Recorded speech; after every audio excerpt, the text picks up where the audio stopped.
This is the time off request form.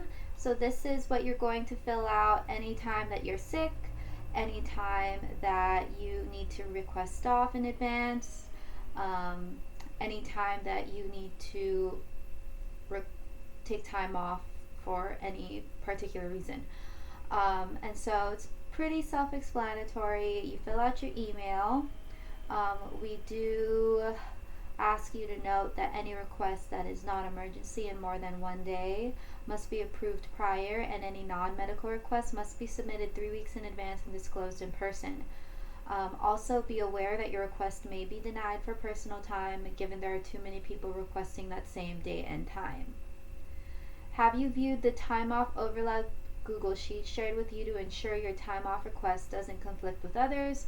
And was there any space left in the time off overlap sheet to request off? Meaning, were there less than 2 people taking off on that day? And so you're going to click on this link and it'll bring you to this sheet right here. And so let's say you're trying to take off on April 22nd. And so as you can see here, only one person has requested off so far, and so the likelihood of you being granted that time off is more likely than if, say, you were going to request off on Monday the 18th. And so that's that. You're going to answer these questions accordingly. Then you're going to put your first and last name, your position, the leave date. So if you're taking multiple days off, you are going to need to fill this form out for those multiple days. So if you're taking off from the 15th to the 18th, then you're going to have to fill one out for the 15th, 16th, 17th, and 18th.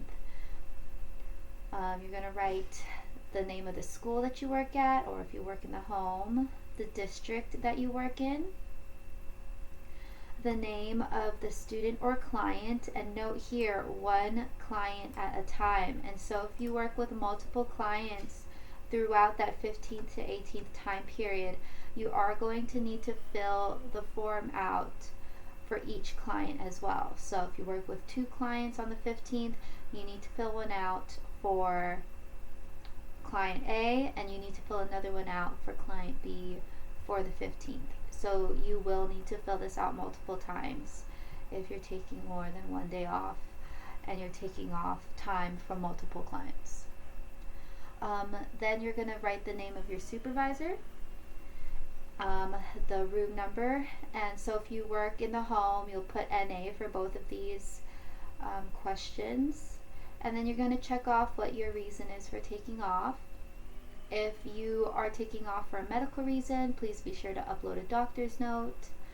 And then you're going to input the start of your time off and the end of your time off. And this is important because we know that sometimes people can still make it into work if they're late or if they need to leave early. Sometimes they can work a half day. And so that's why this is here.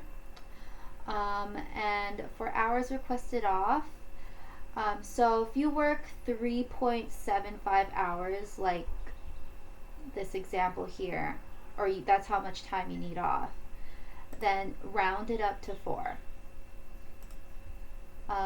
If you have any PTO available, or if this is non-PTO, and so if you refer to the employee handbook in regards to the PTO policy, you'll see that you can access your PTO, see how much you have left through the ProService website. Make sure you create an account with them so you can view this. And so PTO, whether you can't just pick and choose when you want to take your PTO. If your PTO is available, it will be utilized whether you want it to be utilized or not. The only time non-PTO is used is if there is no PTO available.